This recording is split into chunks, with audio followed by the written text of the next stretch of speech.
Hello friends, कैसे हो। आज हम एक बहुत इंटरेस्टिंग टॉपिक के ऊपर बात करने वाले हैं और टॉपिक के साथ में एक ज़बरदस्त बॉटम आउट इन्वेस्टमेंट स्ट्रेटजी आज हम डिस्कस करने वाले हैं। हम में से बहुत से लोग रहते हैं कि जिनके पास टाइम नहीं रहता, टाइम की हमेशा कमी रहती है कि हमारे पास टाइम नहीं है, इतने चार्ट्स हम देखें रोज़, या फिर हमें तो इन्वेस्टमेंट करना है, हमें ट्रेडिंग नहीं करना है। और ट्रेडर और इन्वेस्टर में क्या फ़र्क है, यह अगर आपको जानना है डिटेल में, तो हमारे चैनल पे सबसे पहला एपिसोड एक है, हु आर यू। तो उसे जाके आप रेफ़र कीजिए, वो वीडियो ज़रूर देखिए और खुद ही समझिए कि हम ट्रेडर बनना चाहते हैं या इन्वेस्टर बनना चाहते हैं। आगे बढ़ते हैं हम। तो बहुत से जन रहते हैं जिन्हें इन्वेस्टमेंट पर्पज़ स्टॉक देखना है, कि मुझे इन्वेस्टमेंट करना है स्टॉक में, मुझे रोज़ के रोज़ स्विंग ट्रेडिंग नहीं करनी है या इंट्राडे नहीं करना है। आज उनके लिए खास ये स्ट्रैटेजी मैं लेकर आया हूँ। आप देख सकते हैं कि सबसे पहला इन्वेस्ट करने के लिए, स्टॉक ढूंढने के लिए, सबसे पहला स्टॉक का जो साइकिल है वो हमें समझना बहुत ज़रूरी है। कि जैसे कि हमने एक bottom, how we catch bottom करके जो एपिसोड हमने यूट्यूब पे अपलोड किया हुआ है, आप जाके रेफ़र कीजिए कि हम बॉटम कैसे आइडेंटिफाई करते हैं। और ये वीडियो देखने से पहले मैं तो आपको रेफ़र करूँगी कि पहले आप वो वीडियो देखिए, तो उसका रेफरेंस आपको इस वीडियो में ज़रूर मिलेगा। तो हम देख सकते हैं कि हमें सबसे पहला स्टॉक का साइकिल समझना बहुत ज़रूरी है कि स्टॉक अभी कौन से साइकिल से जा रहा है, अभी वो कौन से साइकिल में है, तभी हम उसमें इन्वेस्टमेंट स्ट्रैटेजी हमारी बिठा सकते हैं। तो हम देखते हैं, हमने लास्ट वीडियो में हमने देखा था हाउ वी कैच बॉटम में, कि स्टॉक ने ये नीचे ये बॉटम किया है, फिर स्टॉक ने मोमेंटम किया है, स्टॉक ने टॉप बनाया हुआ है और स्टॉक सपोर्ट लेने आएगा अभी। हमें सबसे पहले जब भी कोई स्टॉक हम इन्वेस्टमेंट पर्पज़ जब देखते हैं, तब हमें सबसे पहली चीज़ यही देखनी है कि स्टॉक अभी कौन से साइकिल में। अगर हम कहीं पे यहाँ पे टॉप पे तो नहीं है, या फिर हम सपोर्ट पे तो नहीं है, क्या हमने बॉटम मिस कर दिया, ये सबसे पहले हमें समझना बहुत ज़रूरी है। तो हमारी कोशिश यही रहती है कि हम स्टॉक के बॉटम में, जहाँ से वो स्टॉक निकल रहा है और वो अगले 5-6 महीने के लिए, 1 साल के, 2 साल के लिए वापस वही बॉटम टेस्ट ना करे, यही हमारी कोशिश रहती है जब हम इन्वेस्टमेंट पर्पज़, जब स्टॉक कोई स्टडी करते हैं। तो हम जल्दी से जल्दी हमारे स्ट्रैटेजी की तरफ बढ़ते हैं। हमारे स्ट्रैटेजी में सबसे बहुत ज़रूरी एक इंडिकेटर है मूविंग एवरेज। तो हमने इसमें इस्तेमाल किया है 9 पीरियड EMA, 9 पीरियड का EMA, एक्सपोनेंशियल मूविंग एवरेज हम इस्तेमाल करते हैं बॉटम के लिए। हमने जो बॉटम की जो वीडियो है उसमें हमने देखा था कि हम बॉलिंगर बैंड के सपोर्ट से किस तरह से बॉटम आइडेंटिफाई करते हैं। उसका ये थोड़ा एडवांस वर्जन है कि बॉलिंगर बैंड से तो हमें सिग्नल मिलता है बॉटम का, लेकिन उसमें थोड़ा वक्त लग जाता है। उसके पहले हम कैसे समझ लें कि बॉटम अब बन चुका है या अभी बॉटम का फॉर्मेशन चालू है। तो इसके लिए हम इस्तेमाल करते हैं 9 EMA। अभी ये जो टाटा मोटर्स का स्टॉक मैंने ओपन किया हुआ है, हम और भी उदाहरण इसमें देखेंगे। सबसे पहला मैं इसमें एक 9 पीरियड का EMA लगा देता हूँ। यस, ये जो ब्लैक लाइन है जो आप देख सकते हैं, ये 9 पीरियड मूविंग एवरेज है। तो आप देख सकते हैं कि जब भी ये जो ट्रेंड लाइन, जो प्राइस एक्शनल ब्रेकआउट हुआ, कौन से कैंडल पे हुआ, ये कैंडल पे, और जो price continuous 9 period moving average को रजिस्ट कर रही थी, ऐसा क्या हो गया कि वो 9 पीरियड मूविंग एवरेज के ऊपर अब सपोर्ट ले रही है। सबसे पहली चीज़ आप ये टाइम फ्रेम याद रखिए, जब हम इन्वेस्टमेंट पर्पज़ कोई भी अपना डिसीजन लेते हैं तो सबसे पहले हम बड़ा टाइम फ्रेम है, जो मंथली टाइम फ्रेम है, उसे स्टडी करते हैं। अगर हमें स्विंग ट्रेड करना है तो हम डेली, आवरली पीरियड के ऊपर हमारा फोकस रहता है, लेकिन जब हम इन्वेस्टमेंट पर्पज़ कोई स्टॉक देखते हैं तो मंथली और वीकली में हमारा स्टडी उसमें होता है, जो एनालिसिस होता है वो वीकली और मंथली में हमारा होता है। आप देख सकते हैं मंथली टाइम फ्रेम में इस कैंडल पे, तो मैं थोड़ा बड़ा कर देता हूँ तो आपको अच्छे से दिख जाएगा। तो इस कैंडल पे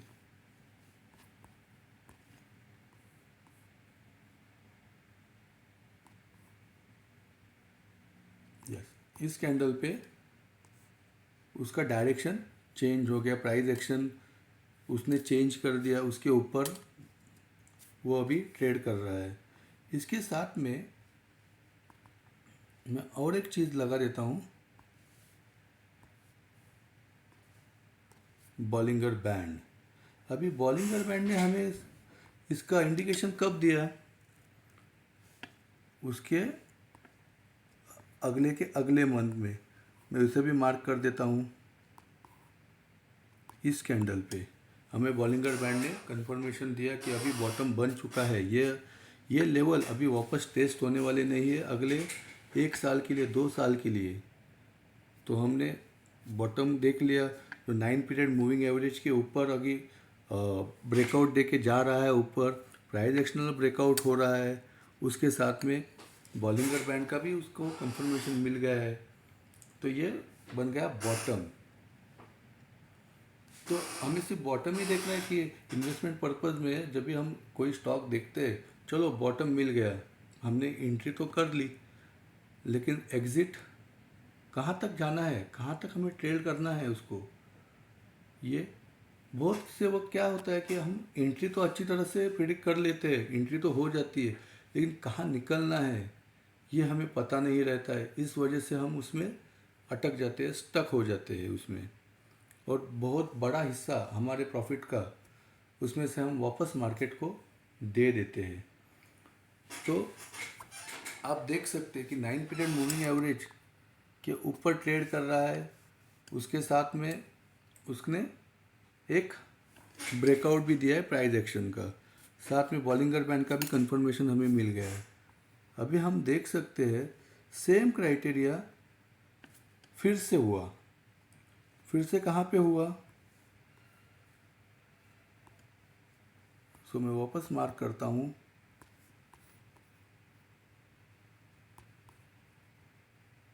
ये कैंडल पे सेम क्राइटेरिया हुआ ना, 9 पीरियड मूविंग एवरेज के ऊपर प्राइस क्रॉस कर रही है, बॉलिंगर बैंड को भी ऊपर ब्लास्ट कर रही है, प्राइस एक्शनल ब्रेकआउट हुआ। अभी ये जो ब्रेकआउट हुआ, ये हमें वीकली टाइम फ्रेम में हम जब जाके देखते हैं तो हमें और ज़्यादा क्लियरली दिखता है कि क्या हुआ यहाँ पे। तो जितने बड़े टाइम फ्रेम पे हम स्टडी करेंगे उतना रिवॉर्ड हमें अच्छा मिलेगा, उसमें अच्छा मिलता है। तो इसलिए मैं रेफ़र करता हूँ कि बड़े टाइम फ्रेम, जब इन्वेस्टमेंट पर्पज़ हम कोई स्टॉक देखते हैं तो बड़े टाइम फ्रेम पे देखने का ये हमें फ़ायदा मिलता है। अभी हम और भी उसके साथ में और भी हम एग्जांपल देखते हैं। यस, तो सेम कंडीशन आपको यहाँ भी दिख रही है।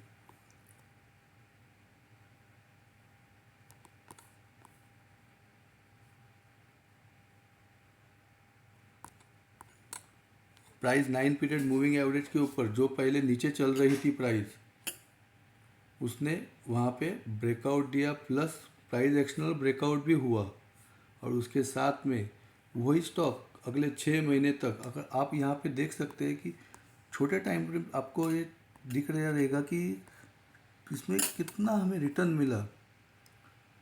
तो आप देख सकते हैं 242% with in 1 2 3 4 5 6 7 8 with in 8 months. तो जब भी हम कोई स्टॉक अब जब भी देखते हैं इन्वेस्टमेंट पर्पज़, तो हमें सबसे पहले ये देखना है कि उसका बॉटम कहाँ बना है, या फिर बॉटम बन रहा है, हम बॉटम में एंट्री प्लेस कर सकते हैं, अभी कौन सा फेज़ उसका चालू है। तो हम और एक उसमें देखते हैं कि इसमें क्या हुआ है। ये देखो,